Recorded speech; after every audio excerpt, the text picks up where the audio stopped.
to another episode of Carta de Viner in dialogue this evening with Dr. Alexandra Chiriac, and another episode of hopefully interesting and exciting conversation. With me tonight, Dr. Nicola Bird, and I will pass the mic directly to her to introduce Alexandra, and then we'll take it from there. Thank you. Yep, thank you, Serena. It's my pleasure to be able to introduce our speaker for this evening, Dr. Alexandra Chiriac. Dr. Alexandra is an art historian specializing in histories of 20th century modernism with a focus on performance and design.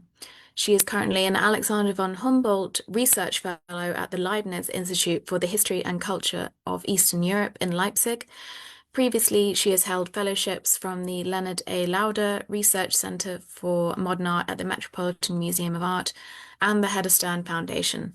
She holds a PhD from the University of St. Andrews and an MA from the Courtauld Institute of Art. Her first monograph, Performing Modernism, a Jewish Avant-Garde in Bucharest, published by De Gruyter in 2022, which we'll be discussing this evening, won De Gruyter's Open Access Anniversary Prize. Chiriac has been an invited speaker at numerous institutions across Europe and the US, including Biblioteca Hertziana, Masaryk University, the Romanian National Museum of Art, and the Harriman Institute at Columbia University. I'll now hand over to Alexandra to give her presentation before a Q&A session, during which we would also welcome any audience questions. Thank you, Alexandra. Over to you. Hi, hello everyone, and thank you very much to Nicola and to Sorina for inviting me tonight. It's really great to be able to talk about the book. I'm going to share my PowerPoint presentation, and hopefully this will work.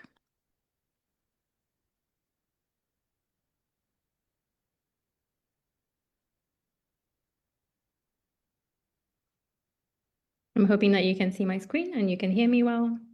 Yep. Yep, everything's working well. Okay, great.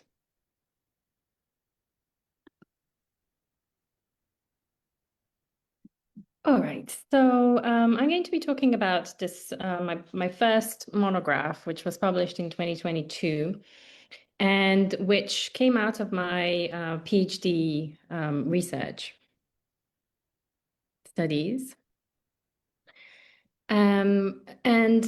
So why did I kind of end up writing this book, which is mainly about two different types of design. It's about stage design and interior design in Bucharest during the 1920s and the early 1930s. And kind of the reason why I started researching this subject is because I was very much interested in histories of modern design across Western and Eastern Europe. And then when I was thinking about what I knew about the Romanian avant-garde, I realized that a lot of the work that had been done had been about, literary figures, like if we think about Tristan Tzara or Benjamin Fondant, people like that. Or, for example, in the visual arts or architecture, we have Marcel Iancu, Victor Brauner, and so on. But I couldn't really think of anything relating to this area of design in all its meanings, let's say, or all different types of design. And so I really wanted to see if there was anything going on in this field and what this was. And when I was looking into these topics, I realized that they were all connected by the figure of this man, Max Hermann Maxi, who ended up kind of providing, let's say, like the thorough through line of my book. And Max Hermann Maxi, I would be curious to know, maybe during the Q&A session, how many people are that familiar with him from the audience, because I think he's not one of the very prominent figures of the avant-garde in Romania, internationally speaking. Like somebody like maybe Tristan Tzara or Marcel Iancu, they're probably better known. But Maxi is well known in Romania, and he had a very important career throughout the 20th century, which means that he was really at the forefront of all of these like social and political changes and that were happening in the arts during these very turbulent decades. So he started by being one of the leaders of the avant-garde movement in the 1920s. And then after the Second World War, he also becomes the director of the Romanian National Art Museum. And he is its first director, and he leads this until his death in 1971. And I found that basically he had been involved in a lot of different design initiatives, more maybe than some of his peers. And this is why I ended up working mainly on his, trying to kind of work on his career. And also because I remember seeing this painting that is on the screen now in the very kind of early years of my PhD, and I thought it was a very arresting painting. I liked it a lot, and it is in fact taking place in the theater. I don't know if you can see that there is a theater stage, a theater curtain, and then the audience in front of it, and the head of the woman who's kind of looming out of the painting. She was in fact an actress of the 1920s.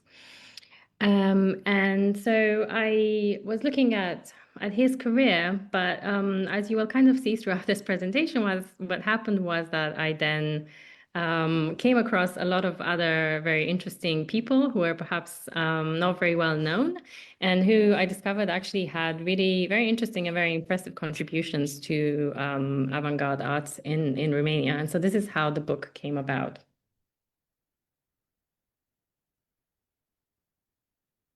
So the first part is about modernism in the home. So in the thinking about interior design, object design. So the question that I asked myself was, what did modern design actually look like in Romania? Because a lot of the time I think we picture design objects or the design culture of this period, something like this, maybe something a lot, that's inspired by folklore, something relating to the national style that was very popular at the time. And something that Romania also was very keen on exporting also, because the picture that you see in the left-hand side, lower left-hand side corner of the image, where you see it's like an exhibition with a showcase with the full costumes. This is actually from an exhibition in 1925 that was sent to Geneva, for example. So it's kind of an image that was being publicized a lot internally and externally. But there was also a different type of initiative. And this was an initiative relating specifically to modern applied arts and design. And this institution called the Academy of Decorative Arts, Academia de Arte Decorative, was one of the very first such institutions that was really concerned with thinking about making, a different type of object that is suitable for urban consumption, and that's not really inspired by this more like folkloric arts and crafts type trend. And because this was really one of the very first schools of modern applied art in Romania, what I found out in the scholarly literature at the point when I started researching it was really not a lot of information, but the information that was there suggested that this was some kind of a local Bauhaus type school. So there was this connection with the Bauhaus that was being always discussed, and this was also in connection to Max Hermann Maxi himself, whom you can see this on this in this picture when he was a young man, because he had been to Germany and he had at one point actually visited the Bauhaus. So somehow people assumed that when he came back that he brought these ideas over and he opened this school. And this, in fact, was not quite the case, because the school was the idea of the man who's sitting next to him, Andrei Vespremie, who was he was born in Covasna, so he was of Jewish Hungarian origin, and then he became a Romanian citizen after the First World War, as many people did from that region. And he had trained actually as a designer in Berlin at this school, the Reimann School, which was a very interesting institution. It was a very progressive institution that was open long before the Bauhaus. It originated in 1902 from a small workshop, and then it expanded and to become one of the biggest schools of design in Germany by 1930. And this is when it also opened this beautiful building in Berlin. Now, when Vespasian went there, it was in the early 1920s, so probably didn't look quite so shiny, as you can see in these pictures, which are from the 1930s when the school is already very established. But it did already have a lot of different types of workshops. And what I found was that the document that is showing, and I found a document that is showing the types of subjects that Vespasian was studying at this period when he was there from 1920 to 1922. And then I compared it to the program of the Academy of Decorative Arts, which he opened in 1924. And I could very plainly see that what he did is very obviously to take the subjects that he was good at and to start teaching them. And so he was very good at metalwork, for example, and at bookbinding. Those were his particular strengths. And this is what he focused on when he opened the Academy of Decorative Arts. And then he added some other courses as well. And he invited some external teachers to come and teach with him. Probably the best known is the person teaching the sculpture class, who is Milica Petrașcu. You can see that on the second kind of line of the second class on this program. And she had been studying with Brâncuș, with Constantin Brâncuș in Paris, and then she returned to Bucharest. So this is what the Academy for Decorative Arts looked like in 1924 when it opened. And another thing that I found that connected the Raimund School to the Academy for Decorative Arts is actually the type of objects that were being created. Because Vespasian developed this sort of very ornate, almost like filigree type of metalwork that he was making. He was using to make these decorative objects, and he was also making these very kind of distinctive bowls that almost look like they had petals that are kind of opening up. And so again, we can really see that his training in Berlin is very much transferred over to the activities that he does in Romania.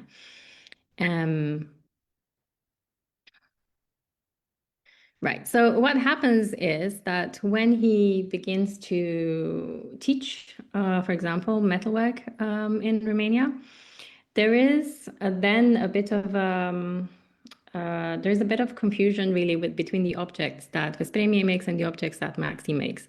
And this is what I found when I started actually looking at objects in museum collections. So I went around some museums trying to find decorative objects from this period and particular objects that were connected to Maxi. And then I realized also looking at the magazine articles and newspapers and periodicals from that time and collecting all of the pictures of images as well. Like I was trying to get almost like a catalog of all the objects that I could find that had been either illustrated or that were still in existence. And then I started comparing them. And then I realized that there were a lot of similarities between the objects that Maxi then ends up making. And I have this theory that he learned metalwork from Vespasian, basically. And he continued to make, for a while, some objects that were quite similar to those of Vespasian that he had been already making. And you can see how at the beginning, even the hallmark that they are using is also very similar, because in later years, you can see that Maxi made up his own hallmark, which is a lot more like his hand kind of painted signature that he also puts on his paintings. But at this stage, when in very early on, when he makes this bowl, you can also see that the bowl, is not particularly well crafted, and I think he's still learning at this stage. And we can compare it to the one object that I found that is actually signed by Vespasian with his hallmark, which if I'm not mistaken, I think this was also attributed to Maxi when I found it in the collection of the Ion Milulescu and Claudia Milian Memorial Home in Bucharest. And I kind of like turned it over on all sides, and then I found this hallmark, which was very, very exciting. So I think it's, this was one of the things that I tried to do is essentially to build up a repertoire of all the objects that had been made at the Academy of Decorative Arts and try to also understand who was making them, and who was skilled in particular types of design. So the problem with why Veszprémy is kind of completely unknown really in the history of art and design, and not just in Romania but elsewhere, I think, is the fact that he has this very transnational career. So it's very difficult to kind of pinpoint him to belonging to a particular place. So he, as I said, he trains in Berlin, then he comes to Bucharest for a while, but then in 1927 he decides to move to Riga.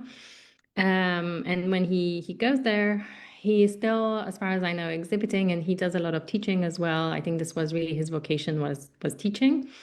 But in the Second World War, he's murdered in the Kaiserwald concentration camp.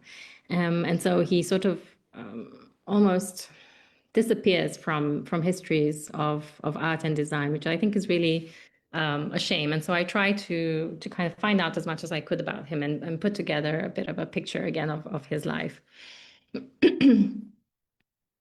And so slightly before he leaves Romania, so he leaves in 1927, but the year before, in 1926, this is the moment when Maxi actually comes on board with the academy, and he sort of decides to have a bit more of a presence there, to become involved with this design school.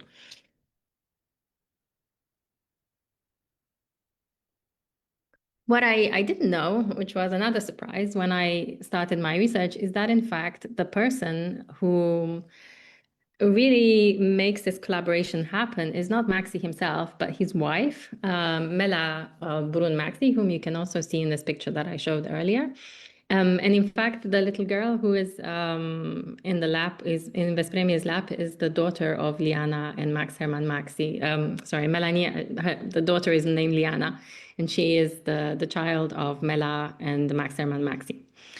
So this really was sort of a family endeavor, I think, is what this image is showing, which is very nice to see. And so what happens when Melania Brun Maxi comes on board is that she has this idea that the academy, it has all these classes and it's producing all of these items in its workshops, but it does not have a space for selling them.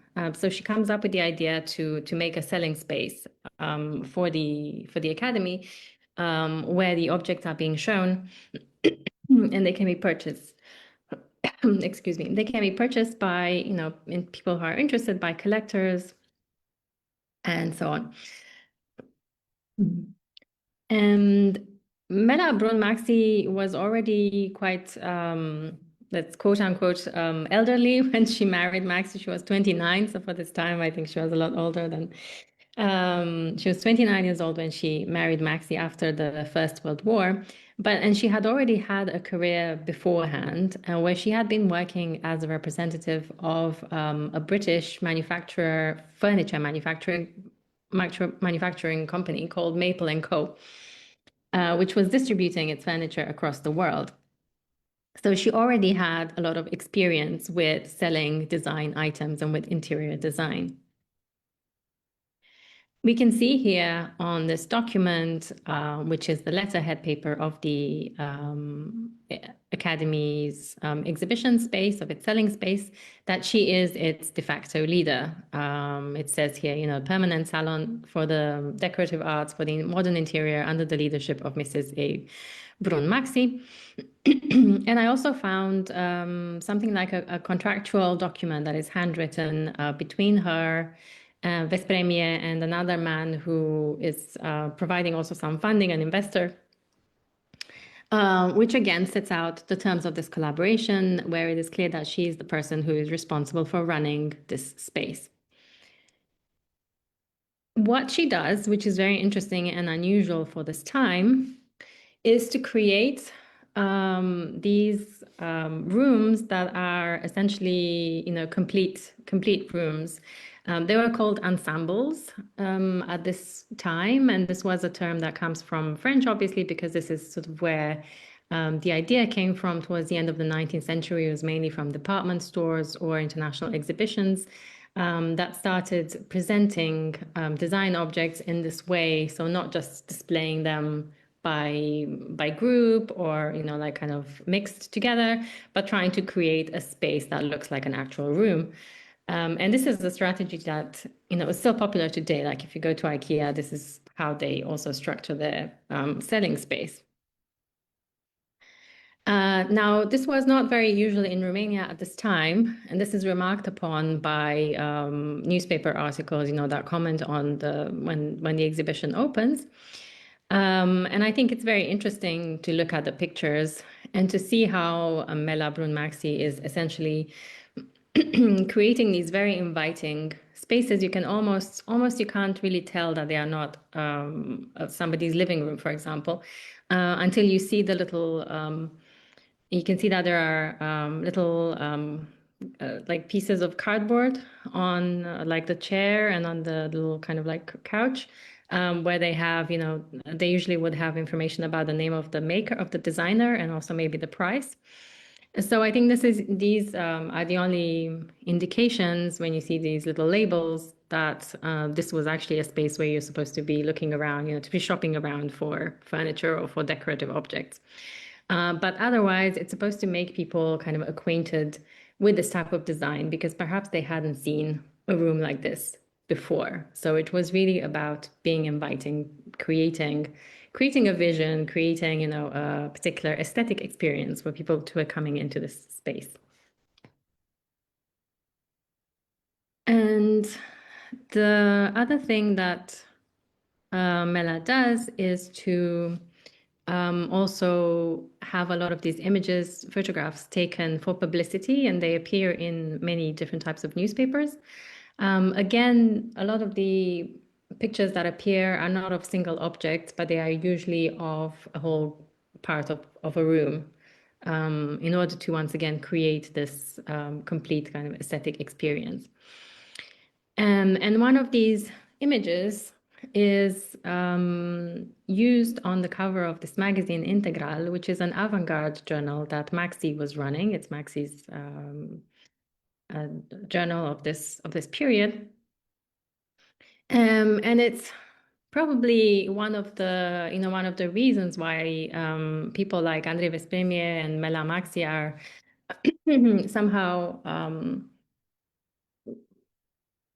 not very visible in these histories of avant-garde production that were later written, because you will see that on the picture is labeled as modern interior by M.H. Maxi, with no mention of all the other people who are involved. And it's true that a lot of the objects there, like some of the furniture pieces, the carpet, the painting, the big painting that you can see in the back, for example, they are by Maxi.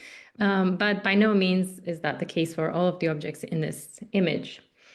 Yeah, so that's just something that I kind of became increasingly aware of as I worked on this project, was the amount of kind of collaboration that happens and that sort of gets pushed to the back in a lot of narratives around this idea of the one, genius artist of the avant-garde who is single-handedly doing all these things that usually, almost never happens. It's usually a lot of people behind the scenes. So I think I will, now this was the sort of the first kind of section where I focus a lot, as I said, on this idea of modern design. And then what I do is I have a section that I call intermission, which comes like in the middle of the book, where I'm trying to, let's say, lift the curtain, because we're looking at the theatrical images, on the connection between design for the interior and for the stage. I think there are a lot of connections between these two spheres of activities, and this is also the case with Maxi himself, because he kind of directly connects them by making also designs for the stage that reflect his work on design for the interior. So in 1926, around the same time when the exhibition of the Academy of Decorative Arts is open, he also creates designs for the stage for a play called The Sentimental Mannequin. This is a play by Ion Minulescu, who is a very well-known cultural figure of the time, and he is a big supporter of the Academy of Decorative Arts. As I said, even before that, in his collection, you can find also objects that he purchased from them. The play itself is a very interesting play because it's written that same year, also in 1926, and it's a play that sort of deconstructs artistic conventions, being written, at this time when we have all of these avant-garde ideas that are coming to the fore. And so the play itself makes it kind of allows the audience or the spectator to really understand the artifice of what is taking place on stage.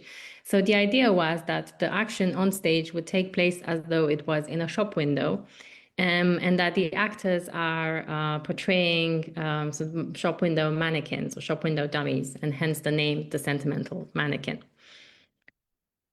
And what Maxi does with this scenario, he's supposed to be creating a stage design for it, is to directly inspire himself from the opening of the Academy for Decorative Arts. And so he creates, as you can see here, a very modern shop front display, which is also essentially a showroom for various design objects. The design objects that he places in this showroom space are very similar to the ones that we see also in pictures of the Academy for Decorative Arts. Now, I haven't been able to find out if they are the actual, objects, or if they are just props that they made to look like the objects. But I think that it's a very interesting idea. I mean, it is, again, a type of advertising, almost a type of product placement, if you will, which we see a lot today, but for that time it was quite a novel idea. And I think that even more than that, if we think about the experience of the audience who is attending the play, for example, it once again creates this sense of something very fashionable, very attractive, very desirable, because they're now seeing it in this context on stage. And of course, you can see that this fake shop window on stage also has this French kind of shop, like advertising, and also shop title on it. But one of the advertising slogans is "La dernière mode," so it's the latest fashion.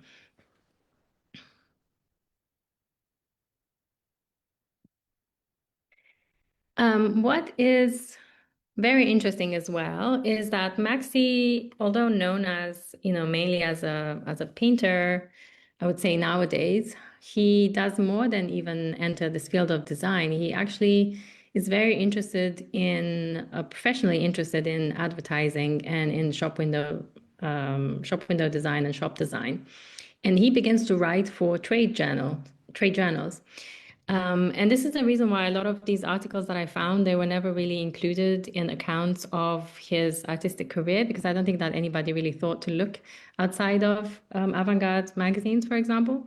But he was very active in publications like this one that you can see here on screen, which is called Reclama, Revistă pentru îndrumarea publicității în România. So this a magazine that's specifically developing the art of advertising.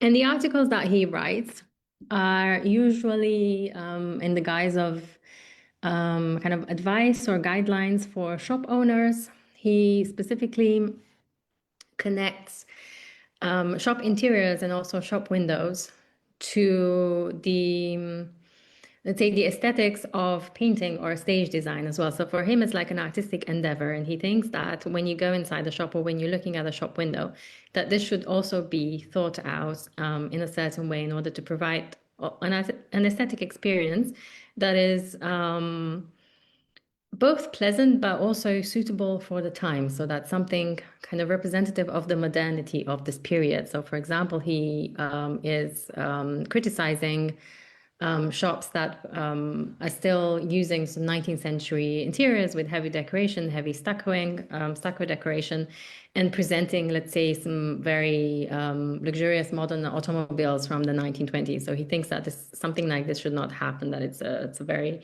kind of odd an unpleasant way of displaying merchandise. Is also very critical of merchandise, which is very kind of very busy displays with lots of objects that are mixed up and so on. So he's really thinking about how to implement the new aesthetics of modern art to the art of the shop display or the shop window display.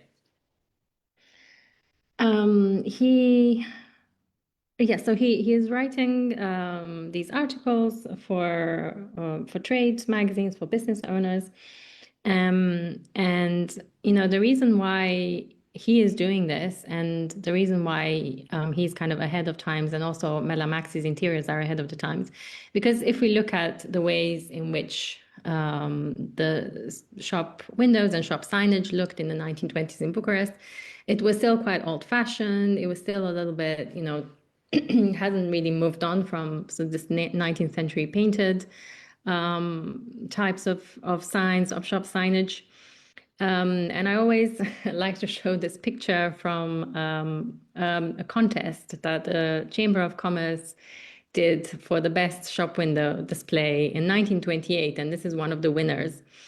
And it is also a furniture shop. So I think that from this, you can really see the difference with the pictures that I showed you earlier from the Academy of Decorative Arts, that they are doing something that's really quite unique at this time in actually thinking about how to embrace modernity within the realm of within the commercial realm, but also within the commercial of the home, within the realm of the home. And I think the reason why a lot of this is also, preoccupying Maxi at this stage is because he opens his own shop. So in 1928, the Academy actually closes, and he decides to open his own shop, which he calls Studio Maxi. And he obviously thinks a lot about the shop facade and the shop window because, he had been giving all this advice to other people. So when he opens it, he tries to, as much as possible, stick to these guidelines that he had been giving. So he goes for this very large, like piece of glass. It's quite sparse, the display. You can see there are maybe not that many objects. It's quite geometric in the way that the lettering is done, that is displayed in the shop front, and also the lettering of the name of the shop, which is, again, it's sans serif, and it's not painted. It's made of zinc metal. And quite a few articles in trade magazines appear that really comment on the fact that this facade is so new that people are really quite shocked by it when it opens in 1929.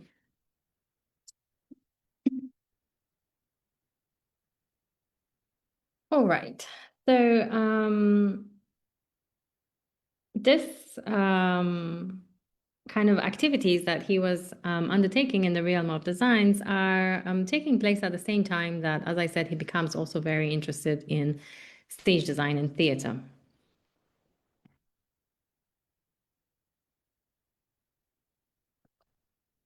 And this is sort of the final part of the book, which focuses on his many collaborations with mainly Yiddish theater practitioners. The first major collaboration that he has is with the Vilna troupe. The Vilna troupe is very, very interesting because they are really they become very, very famous around the sort of early 1920s. They become really internationally known. They are a Yiddish language theater troupe that is formed in 1915 in Vilnius, but they spend most of their time touring around Europe at the beginning. And they gain this reputation for extremely avant-garde, extremely experimental productions. In 1923, they come and perform in Romania for the first time, and they have a very good reception. And so they are sort of going back and forth. And then they're in 1925, they have their absolute like hit sensation play, which is called The Singer of His Sorrow, that they put on in 1925 in Bucharest, and with a slightly sort of experimental, a little bit fairy tale-like atmosphere, and people are absolutely go crazy for it. And so they decide to actually stay in Bucharest for a while, or to have Bucharest as their base. They are still touring, traveling, and going to perform in other countries, but they decide to try to stay in Bucharest for a while. And at this point, they begin to collaborate with local artists, and Maxi is one of the people who becomes, one of their most trusted collaborators. The problem with researching something like theater performance is that quite often there are not so many traces left of it, because of course, it's very hard to, let's say, reconstruct a performance so many years after it has taken place. And one of the best, moments of my of the research process that unfolded when I tried to look at these productions is when I actually realized that there was an amazing archive at the Harvard Library that had been compiled by Joseph Bulloff, who was one of the main actors of the Vilna troupe, and who emigrated to the United States in the late 1920s. And then he very carefully continued to document his career. And after he died, his family donated this archive to the Harvard Library. And I went over there and I looked at all of these images, and I recognized Maxi's face in this picture, which was taken in 1926 on stage in Bucharest during one of their productions. So that was really a great kind of moment when, across time and space, trying to figure out all these connections and to somehow put them all together. So this picture was taken in 1926 during the first collaboration that Maxi did with the Vilna troupe for a play which was called Shapse Tzvi. The play was named after, quite a well-known figure in Jewish history who becomes known as the false Messiah because he gives up his faith. It's a 17th century kind of historical event. And so what is interesting is that Maxi takes this quite weighty subject and he begins to really experiment with the way in which it could be presented on stage. And we can see his experimentation process throughout the 3 acts of the play. And it was even more visible as I was able to unite his designs together with the pictures. And you can see how in the first act already, we don't have the traditional realistic background of the theater stage that would have been the norm before. But already, even though we do have the static background in the back of at the back of the stage, it is already quite experimental visually. So we have the image of a city, but the city is slightly, stylized. It looks very modernistic. It looks a little bit cubistic almost.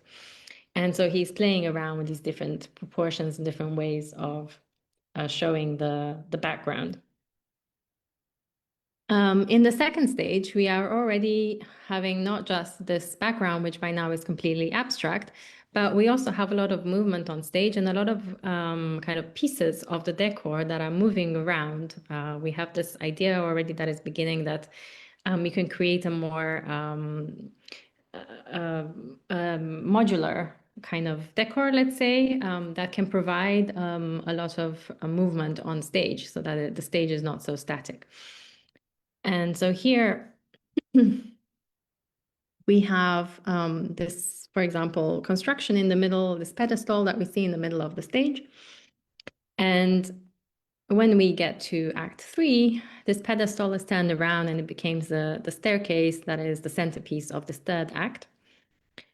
And this third act, by now, you can see that it's very sparse decor. It's really almost completely, without any type of images, just with these modular kind of pieces of the decor that have been moved around in order to create this extreme drama, and also to the use of some kind of lighting, maybe in conjunction with the curtains, in order to create this very impressive kind of centerpiece of the stage where the main drama is taking place. So he's sort of playing around with a lot of these visual ideas, trying them out, seeing how the stage decor can change. What is very interesting about this play is also the fact that it ends up being produced in Chicago as well in 1927, when Joseph Bulloff goes to the US. And I'm not sure if this was something that even Maxi knew, to be honest, because he was often liked to, to kind of talk a lot about the sort of impressive things that he had achieved in his life. And so I think that, if he had known that his stage design had made it to Chicago, I think he probably would have mentioned that somewhere, but I've not found any mention of it. And so when I went to the Bulloff archive at Harvard, this was the first time that I found this program that makes it clear that the play was itinerated to Chicago.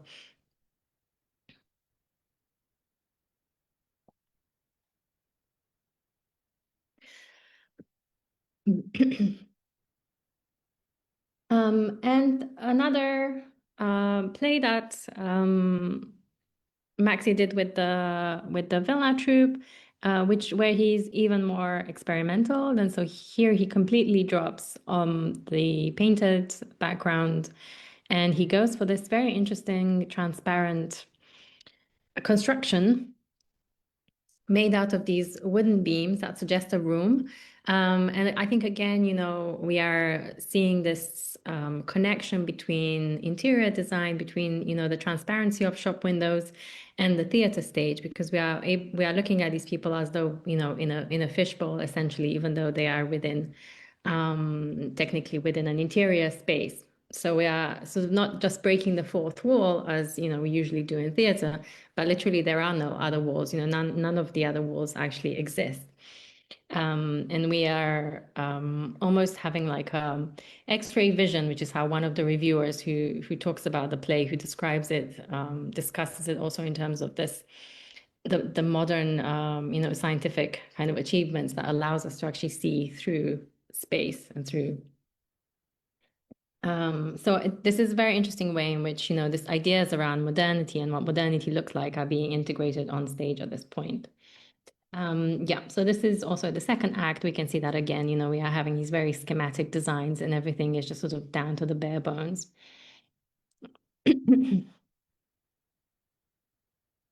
All right, so very briefly, I will just mention also the collaboration that Maxi does with Dida Solomon, who becomes very well known for her part as Miss Julie in 1922 at the National Theatre.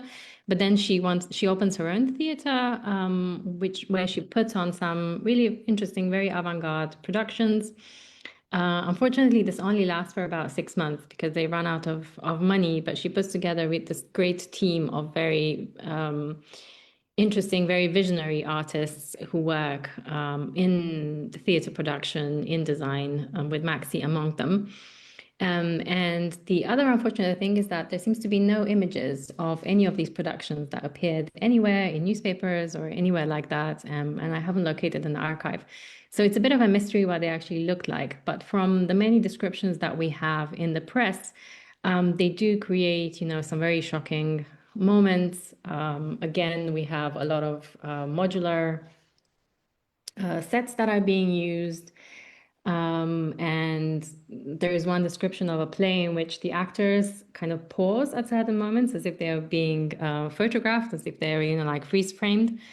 So again, there is this connectivity between the new modern technologies and the ways in which these can be displayed, they can be used to create a modern experience also on stage. And Maxi's very final theatrical collaboration is with Jakob Sternberg, whom you also saw in this picture here before. He was also involved with Dida Solomon's theater. He was involved also with the Vilna troupe. He is really an extremely, extremely talented and really visionary theater producer and director, a writer. And there really should be, you know, a proper book about him. I hope that I have a colleague, a dear colleague, who is, I think, working on this, and I hope this will happen soon because he really is worthy of a good monography. But what I looked at is this 1930 project that he has, which is to open a local Yiddish theater troupe, because the Vilna troupe had already left, you know, so he's trying to continue this legacy, and he creates the Bucharest Yiddish Theater Studio, which Maxi is also involved in. Now, unfortunately, once again, this only lasts for about a year because of lack of money. But the two productions that are created during this time really have a lot of influence in later on, in not just in Romania but also abroad, as I will tell you. So the first production is called A Night in the Old Marketplace, and it's based on a text by I.L. Peretz. It's a very well-known Yiddish language writer, and what makes Sternberg's productions very special, and I say this based on all of the material that I read about them that was published during at that time, the contemporary press reviews and articles about the production, was the fact that he combined a lot of elements together to create this very complex and very complete sense of spectacle. So he would be making sure that the stage design, the music, the choreography, the movement on stage, the lighting, everything was working together as a whole.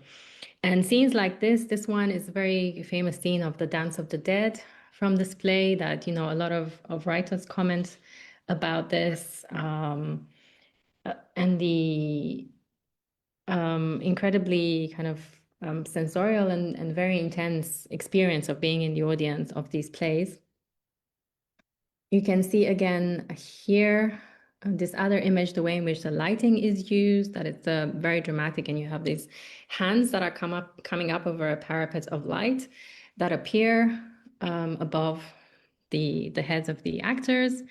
And so it's very visually extremely innovative, and combining all of these different elements together is something that makes it extremely mesmerizing to experience.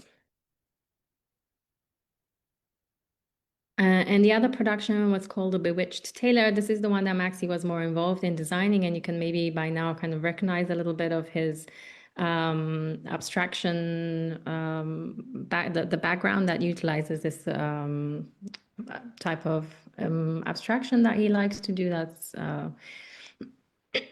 connected to Cubism, and also the ramps and this division of the stage into different areas that can be, you know, into the modularity of the stage. I would say it's something that he's very interested in, as we've seen before.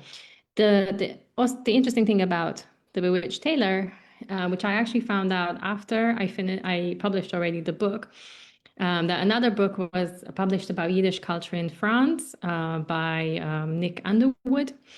And reading that book, I realized that actually the Bewitched Tailor, in the way that Sternberg had envisaged it, was also played in Paris in 1937, I believe, 1936, because the main actor, David Licht, went to Paris, and he created there also his own troupe. And then when he put on this production, you know, it's very clear from descriptions of it and from images of it that he is, you know, he was highly inspired by Sternberg's production, and that when he recreates it in Paris later, that he uses a lot of these elements that he had already seen. So that's kind of the traveling story of The Bewitched Tailor. And as for A Night in the Old Marketplace, this also is later referenced by a production that takes place at the Romanian Jewish State Theater in the 1970s, in 1969, I think, yes, because it's before Maxi's death. And so I will end this talk, and also I ended the book as well in a slightly maybe hopeful note. by thinking about these continuities that exist, as well as the ruptures. But I think the continuities are also very interesting, and especially when thinking about something like theater, which is potentially very ephemeral, but we can see how these ideas and these trains of thought they continue throughout time and space, and I really like that. I think that's a very hopeful note to end on. Thank you very Wow. much. I hope I Thank you didn't so much. That go was very long. I should so have taken so time. rich and fascinating. We don't have too much time for questions, I'm but sorry. if you're willing to sort of run until say 20 past 7 or Yeah, 7:25, absolutely. Oh, we could yeah, have a more extended Q&A. If anyone listening has any questions, feel free to type them into the chat or raise your hands. But in the meantime, I will kick things off. So you spoke about how the book came about, but I wondered if you could say a bit more about what the experience of writing was like and how long it took you, especially given that the research process involved a lot of travel, numerous locations and archives, the effect of communism on research and archives, and the lack of dedicated museum spaces for modern design and performance in Romania. yeah, thank you. That's a really good question. The book was, I mean, the whole process really took a very long time. I started my PhD in 2015. Yeah, and the book came out in 2022. So it really was a very long process. It was the research process was quite difficult, at the beginning because I really didn't know if I would find these materials that I really wanted. But somehow I had these little breakthroughs that happened regularly that kind of kept me going. Like when I found the Harvard collection, and then one time when I went to the Center for Study of Jewish History in Romania as well, and they showed me some pictures that they had of interwar theater, and I recognized these productions that I was interested in, and they didn't actually know specifically that these were the productions. So it was often like that, often I would go to places and I would somehow, through the information that I had gathered, be able to pinpoint what the productions were and to recognize them. And with regards to the design objects, I mean, some of them are in museums in Romania, but quite a few of them and some of the documentation was in some private collections. So this also took a while because it took a while to build connections and to build a trust with the collectors in order to be able to, see the objects and to, talk to them. I think Serena has a question next. Yeah, mine will be from an uninformed kind of person. I'm really attracted by all the items that have been presented throughout the book and throughout the presentation. And I'm just wondering of you've worked with such interesting archival materials. Was there any particular object, be small or big, that essentially completely changed your interpretation of a performance or a design practice? Yeah, that's a very good question. I think for me, one of the really key moments was when I found that metal tray that was actually inscribed with Vespremia's name, because I hadn't, like before that, I had only a very kind of theoretical idea about him as a designer. I had only seen maybe some documents or some pictures, and for a very long time, nobody even knew that he was connected to Romania. If you read older books, he is always referred to as a Latvian artist who is passing through Bucharest, for example. Yeah. And so the process of actually uncovering his whole career and realizing that, he has this very interesting transnational trajectory, and he really is a Romanian citizen at one point. He then does become a Latvian citizen as well. But finding this tray, and also the fact that it was cataloged as being by Maxi, really felt like really encapsulated this whole story very well. In that he's sort of there, but you can't quite see them. It's like he's hiding in plain sight. So that was a very important moment for me. Do you want to pick on Ruxandra's question, Nicola? In the chat? Alexandra, did you want to ask that yourself? I think she's listening, not necessarily participating, which is why she put it in the chat. Oh, there she is. Thank you. Yeah, I can ask about this. Also was unfamiliar with him, although I went to Liceu de Artă, so I should have been better informed, I guess. So, I was wondering how his vision really survived during the communist period, and if there has been any attempt lately, apart from your book, to really sort of make him more visible, let's say, to contemporary audiences. Yeah, thank you for that question. I didn't research the communist period so much because that would have been a whole other endeavor. But I think there has been Irina Karabash has written a little bit about him. She has published some articles and books about the artistic kind of landscape during the communist period, and she looks at this early period when the Museum of Art was created as well. I think that he did seize a chance at one point in the 1960s when he was a little bit more, and the possibility came about to really talk about the avant-garde period. This is the period when he somehow really crystallizes a lot of the myths that then remain about what he did during the 1920s about the avant-garde period. So he has a retrospective exhibition at the museum in 1965, I think, while he is the director, there. And so he's able to really control the narrative. He's able to really show what he wants to show in the exhibition. And a lot of information comes from the quite thin, brief catalog of that exhibition in terms of kind of the chronology, especially. So the things that he says he did in the 1920s, which don't always check out with the other sources. And then there was a retrospective exhibition of his work at the museum in 2023, I think, or 2022. No, 23 maybe. It was just a couple of years ago, really. It was right after I published the book, and I was able to give a couple of talks in the exhibition space, which was very nice. But unfortunately, they didn't have a catalog. They didn't publish a catalog, which is really a shame because it gathered together a lot of his work also from the post Second World War period. So yeah, I think there is a lot more to be done on that, and I don't know if anybody is working on that at the moment, but I'm not right now. Am I okay to go next?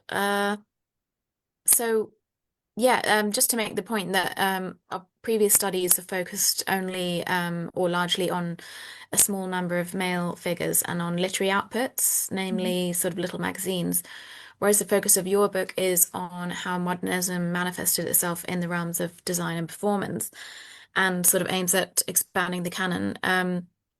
I was just wondering, what is it about the Romanian Jewish avant-garde that particularly interests you? What is it about applied modernism in interwar Romania that interests you? And what just, more generally, what drew you to this subject matter period and these people? Yeah, I don't really know, to be honest. I think from when I did my master's at the Courtauld, I was very interested in this more in design than in fine art somehow. And so because there was really no opportunity to study anything related to Romania when I was doing, this, like my undergrad graduate studies and masters, I kind of wanted to do it myself because, I'd read so much about, I don't know, like the Bauhaus in Germany or the Futermass in the Soviet Union, but I really had no idea like what was happening in this field in Romania. So that's where the interest came about.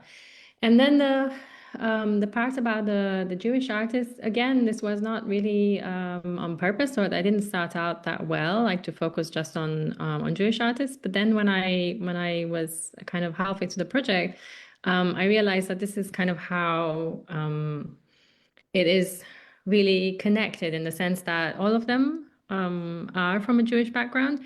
And it's not just that. I mean, it doesn't, necessarily make them as, like having a homogeneous vision, aesthetic vision, for example, but it's more, I think, to do with the type of networks that they were able to access.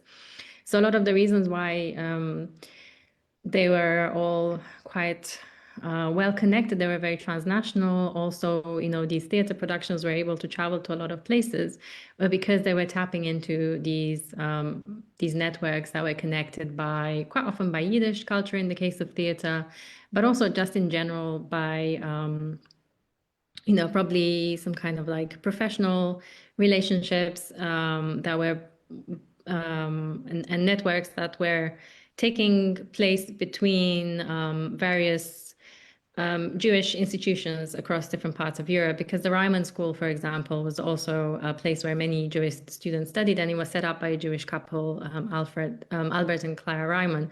They were also Jewish. So I think there were some certain ways in which people could communicate or access certain opportunities through these networks. And this is what led me to kind of frame this as being part of some kind of a Jewish avant-garde, let's say. Yeah. How has the book been received also in Romania? I don't know if it's been translated into Romanian, but especially given the fact that the artists you feature were forbidden fair, to use a quote from the forward, for some or all of the communist period. That's a very good question. I haven't tried to have it published in Romanian so far because I've been busy with other projects, but I think I would like to at one point have it translated. I'm also like an eternal perfectionist, so I think that immediately after I published it, I thought, oh, I would like to change all of these things. So I don't want to just translate it. I want to also add some other information that I found in the meantime and so on. So hopefully at some point that will happen. So yeah, I mean, it's hard to know how it's been received in Romania. It's been very well reviewed in a lot of academic kind of journals, by Romanian scholars who really liked it. They were very complimentary about it. And as I said, I gave a couple of talks at the museum when the Maxi exhibition was on. But in general, I don't know what, the kind of the more general reception would be, or if people are very aware of the book. I was wondering, you say you choose to follow the trajectories of border crossing artists and artworks outside national and disciplinary boundaries. How difficult was it to sort of uncover these figures, not just visual artists, but also design educators and women entrepreneurs, etc., who are largely absent from existing or from previous accounts? Yeah, I mean, it was difficult, and it was really a lot of luck and a lot of nice people who helped me. Because, for example, with Veszprémia, I ended up actually doing research in the Latvian National Archives. And this was something that was facilitated by my PhD supervisor. And then the people there at the archives, they were very helpful in helping me to track down the documentation. Someone helped me with the translation. So it's a sort of documents that are really not extremely, visible in that case. And maybe if somebody was working, like specifically on, I don't know, like Romania or Germany, they wouldn't necessarily be that interested in going to Riga and like, rummaging through archives. So I really tried to kind of follow these leads wherever they took me, even if that was Riga or New York or Harvard or somewhere else. And with the documents relating to Mela Maxi, those came from a private collection. So again, that was very lucky to be able to find the person who had them in their possession, and to be able to connect with them and eventually, convince them that that they are important, and that that I would like to look at them and feature them in the book. Did we have a question? Yeah, from Alina. I'm not sure if she wants to come on and ask the question directly.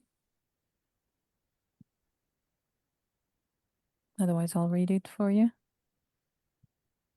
Hey, Hey. sorry for not being able to join you on video as well.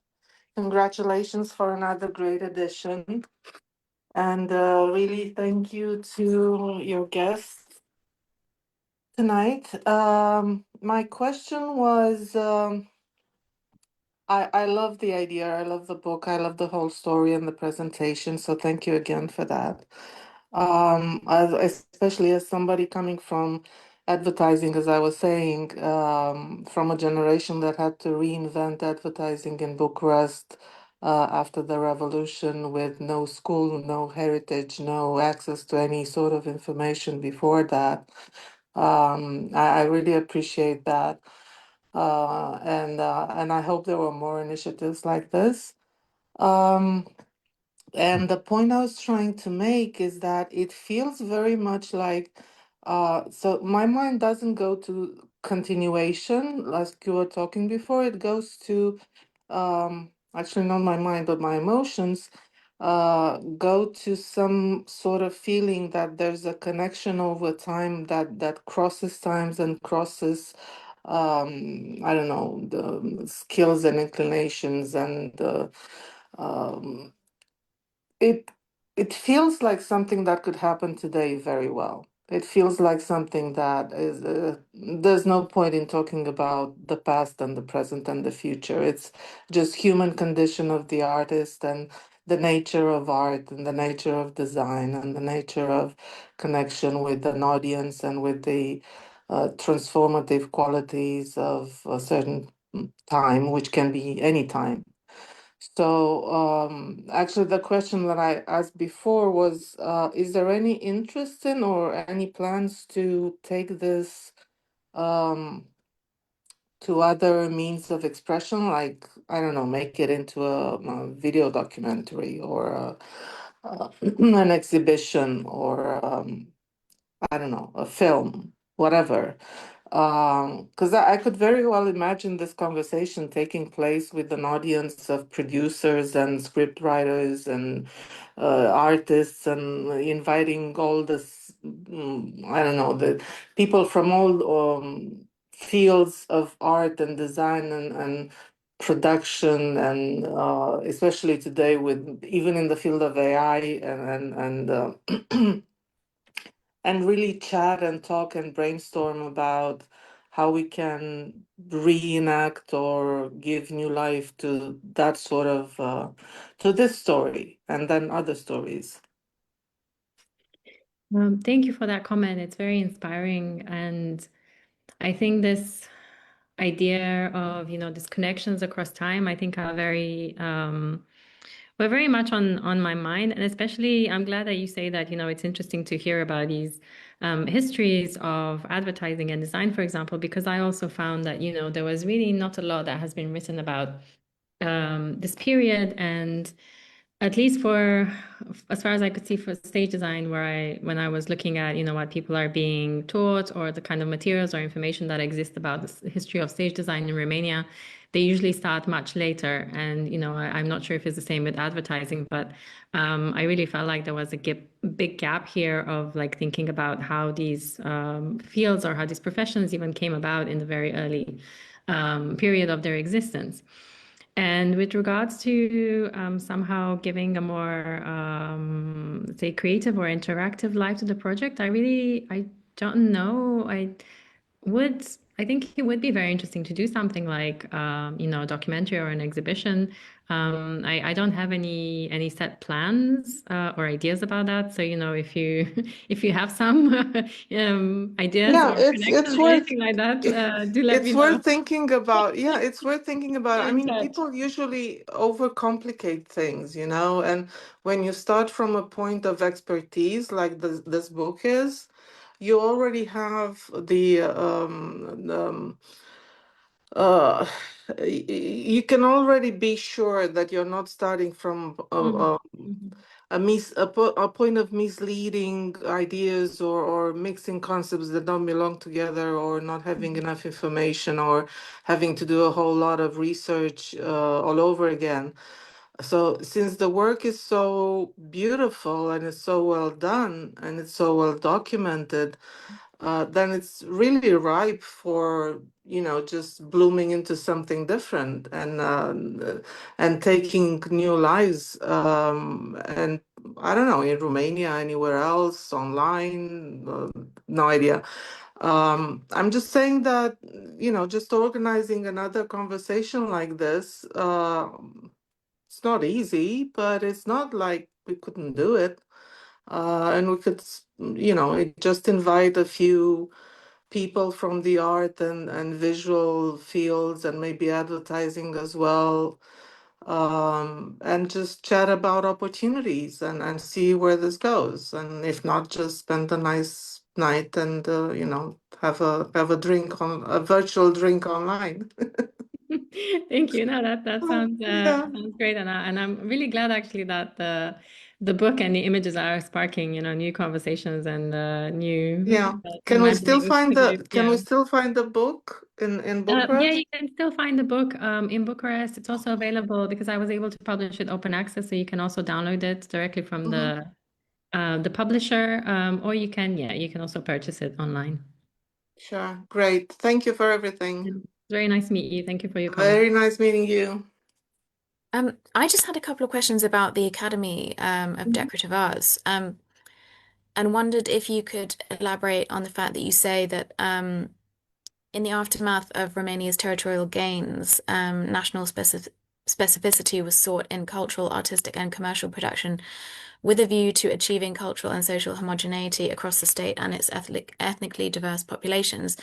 In relation to the fact that the Academy was one of the few, as you say, Bucharest institutions whose aesthetic did not conform to the trend for a national style, carving out a space for artists, designers, and patrons who were not ethnic Romanians.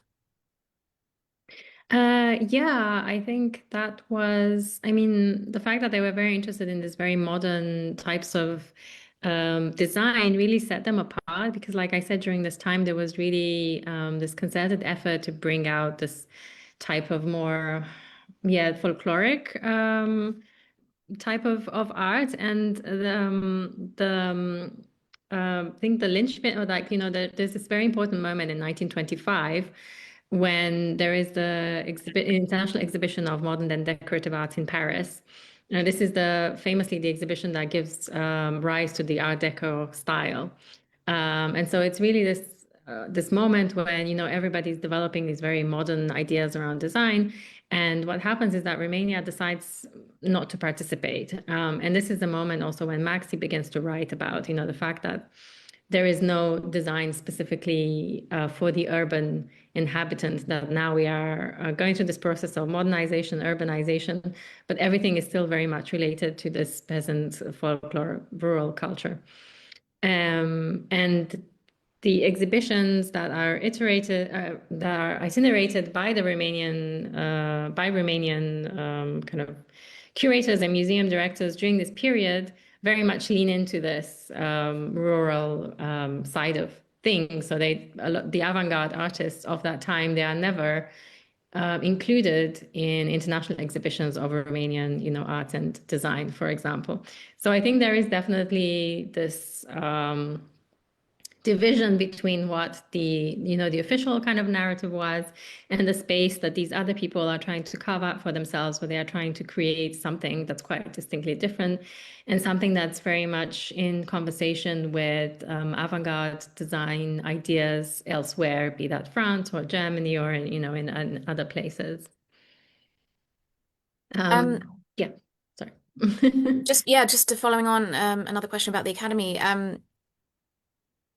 Just that question or the tension between seeing it as a marginal endeavor, and yet some of the Academy supporters were from the kind of upper echelons, as you say, of Bucharest society. And then also part two of that, just thinking about the Academy, more in relation to the Bauhaus, because I think that's an interesting contrast. Yeah, so. Yeah, it's interesting how even though it was quite niche, that it does garner quite a bit of influential support at the time. I think that's especially because Ion Minulescu, who was at the time also arts minister, for a period, he was very open to avant-garde ideas and he really liked them. And he has in his museum in Bucharest, if you go, you will see a lot of the objects from the book as well. Like he had a good relationship with the academy, so they probably had, his support. And there might have been, a little bit of more openness during this kind of very brief period of the mid-1920s, because even when it comes to the Yiddish theater, so Minulescu's play, which he published in Romanian in 1926, gets translated into Yiddish like straight away and put on stage in Yiddish. And he is quoted in the newspapers as saying that, he's very happy about this. So there is a kind of also, I guess, the period before, the 1930s start and it gets very bad.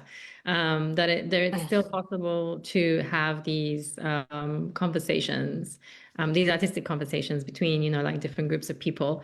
And the Yiddish theater as well is extremely, extremely popular, again, for a couple of years with Romanian audiences, with the royal family, with aristocrat, with everybody, in Romania. It becomes very trendy, to use a common parlance, to use today's parlance. Well, yeah, just picking up on that. Yeah. How did the Vilna troupe and these Yiddish language plays become so famous, and how did the troupe become such a global sensation? It's quite an amazing story. I mean, Yeah, it is an amazing story, and I can highly recommend the book that Deborah Kaplan has written about it. She's a US-based academic. So she wrote about the international history of the Vilna troupe, and she really, thinks that it's the first really global kind of international theater endeavor that happened at that time. If we're thinking it's the 1920s, it's very early on. I think she links it to the fact that they had this network of Yiddish speaking communities across the world, so they traveled everywhere across the world and they gave their they put on these plays because, of course, a lot of the time, theater performers are limited by language, in terms of like where they can tour and where they can perform. But because, this was Yiddish, they had a lot of different communities to tap into. And then eventually, while they are performing, the non-Yiddish speakers, find them, and this is how they gain this acclaim. So then, when they go to Germany, Max Reinhardt, sees them, and he's very enthusiastic. When they go to the UK, Walter Sickert and Augustus John, I think they attend performances. Sarah Bernhardt is a big fan. So I think it's just sort of word spreads as they travel around and people go and see their performances, and they become, very, very well known. also you make the point that they collaborate specifically with kind of local artists and directors and sort of embed themselves within the community as they did in Bucharest and become kind of a local ensemble, relating to the work they did with Jakob Sternberg, etc. I was wondering if you could, niche question maybe, but elaborate on the significance of the Italian playwright Pirandello's impact on the Romanian avant-garde. One of his plays was performed by the Vilna troupe, for example. Yeah, there is that. Yeah, I don't know. It's kind of interesting. They interview him. There is an interview with him in an issue of Integral magazine, and there's a drawing of him like on the cover of the magazine. So they obviously find his work very interesting. And in the interview, the person, I think it's Mikhail Kosma who's the interviewer. I can't remember. It's one of the avant-garde writers. He is trying to kind of convince Pirandello about that the ideas of the Romanian avant-garde, such as integralism, which is their kind of avant-garde movement that they created, that Maxi was involved with. They try to kind of convince him that integralism is, like the best avant-garde movement there is, and that he should join it. And Pirandello is kind of like diplomatically trying to be like, yeah, it sounds great, but I'm not sure, So it's a very strange interaction. And to be honest, I didn't particularly research that side of things as to why, like they were very interested in him specifically. But I think it's to do with the fact that his putting on these plays that are very his plays are often, you know, like a play within a play, let's say, or that there's always some kind of they're not naturalistic. So there is always this kind of element of a little bit like pantomime almost, and also very artificial in a sense as well, which is what they are interested in during this avant-garde period. They're not, you know, like realistic plays. Just a little bit conscious of time. I think Serena has a few questions, and then we could maybe move to the last question, which is usually asked by Serena. So do you want to go ahead, Serena? That's fine, but I think Alexandra just put an observation in there. So again, I don't know if you want to come on and say that out loud.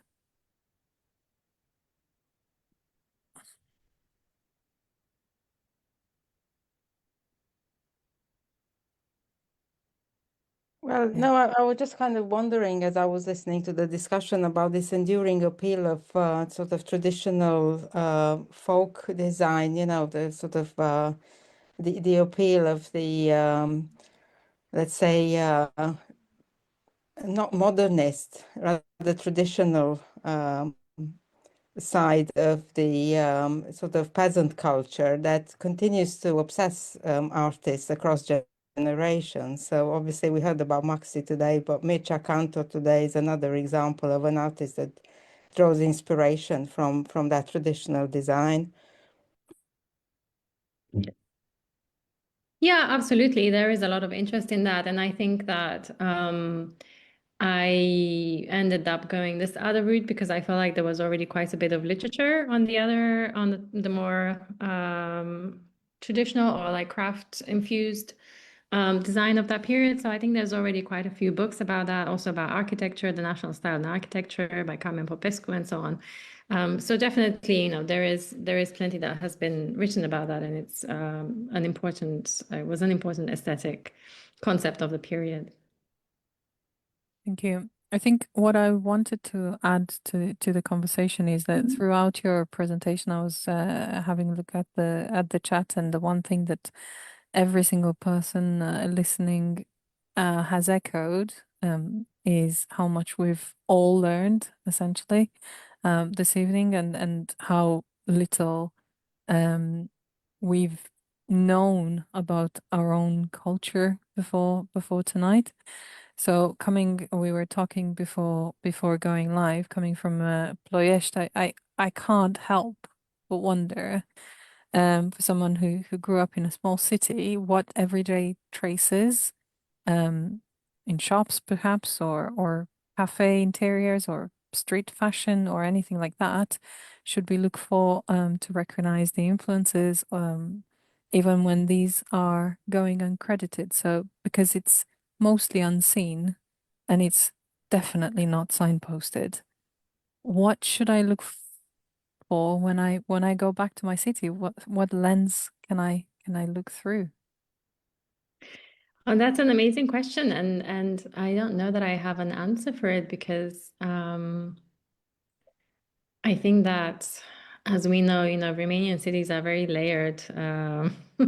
There is this, you know, architectural debris that comes in so many layers. So I think that they are always a very interesting visual experience that's not always very legible, let's say. But I can also recommend the work of Anca Tudorancea, for example, who has looked a lot more at this urban spaces, you know, like the Jewish traces in urban spaces, much more than I have. And, you know, I'm sure there are also other writers whose work on specific cities. I think there is, you know, quite a rich interest and literature in urban spaces more recently. I know there are a lot of projects like that around, you know, Bucharest, and I'm sure there probably are some Ploiești-based projects as well that look specifically at this, trying to kind of untangle all of the past, the architectural pasts of the city or the urban landscape. And you also asked about the sound portrait, which Yes. So this is a conversation that ties back to a project concept that we're discussing with Alexandra currently. Okay. But for myself personally, whenever I look at the pictures, they they it's not the image, it's the sound that strikes me most. And I'm just wondering how is that exploited, if at all? I like this question because it's related to my current project, which started around this idea of jazz, actually in the interwar period, and how popular, whether jazz was, immediately popular in Romania as well, or what happened in the 1920s when we know that in places like Paris or Berlin, for example, it becomes very visible, a part of the urban experience. And so yes, so I guess now I'm all about the all about the soundscape. So I just have to wait for the next book. Looking forward to that. And then coming back to Alina's point about an exhibition, etc., I'm always thinking about the fact that in the diaspora will always require some sort of mobile thing. And therefore, could we have a potted exhibition of just a number of small objects? And if so, what would you choose to put in those objects and why? Yeah, I think in this case the word potted is actually very appropriate because we are talking about pots in some cases. So maybe one of the flower pots that are in the pictures. Although I've never found one in real life, which I'm very upset about because they seem to love producing flower pots. And one of them actually appears also on stage in the picture of the Pirandello play. So yeah, I don't know. That would be a very hard question. I think maybe I haven't showed any images of the books and the book bindings that they made, which are also incredibly elaborate and very beautiful. I would probably include something like that. Maybe a couple of stage designs. And I think this amazing handwritten letter/contract in which Mela Maxi is entrusted with the responsibility of this exhibition space, which kind of really lays out her responsibilities and also the fact that she's bringing in a lot of funding and knowledge to this venture. So it's really a very kind of early example of women being entrusted with a lot of professional responsibility and being seen as an expert in the field. So I think that's also very poignant. Fantastic. Sarina, can I jump in here because to your question, uh, actually an exhibition should carry a lot of QR codes, Yeah. Yes. a lot of augmented reality stuff, a Yep. lot of immersive stuff, a lot of You know me so well, you know where I'm going with this. yeah. So yeah. So Um, there is actually somebody, it's a very small publishing house in Bucharest called Rocade, mm, who came up with this concept of a book that showcased a number of artistic objects. Doru Arăzan is the sculpture that produced the most of the objects, and essentially all you had to do is install the application on your phone. You would be able to read the book, mhm, but you would also use the phone.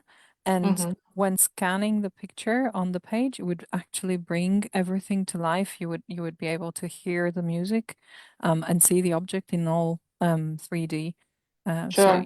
you can do that. So maybe there's scope there to make some connections for you to consider, but also thinking about another project that we've started off, which is augmented reality and actually having a walk-ins exhibition through the city Mhm, and linking various cities with various Jewish quarters, perhaps in Europe would be absolutely fantastic. Um, absolutely.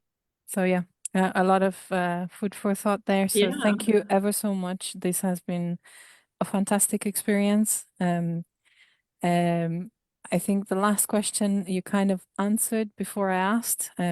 We ask everybody what book would you recommend, and I think you've mentioned an author altogether. So Ancata Dorancha, unless you want to change that answer No, or no, give I think more. definitely Yeah, I would recommend Anka's work for more about Jewish history in Romania for sure. Fabulous. So thank you very much. Thank you to all of you who joined and for all your questions. And thank you, Nicola, for preparing and making this possible. She's on her way out to a birthday party. Happy birthday to your friend. And Enjoy see your you. evening. Have fun. And everybody else, don't forget to sign up for the next event in December. I have no idea where the time has gone. I'm still in March for some reason. But the next event is going to be with Dr. Teresa Stechlikova, and we'll discuss the sacred and the profane about, Mircea Eliade to end the year on. So thank you very much. Have a No, lovely thank you so weekend. much for the invitation and the wonderful conversation. And sorry for going way over time with my presentation. You Thank you are for your most patience. welcome anytime, and thank you for making this possible. Thank you. Have a good night, everyone, and a good weekend. Bye. Bye. Bye. Bye. Bye.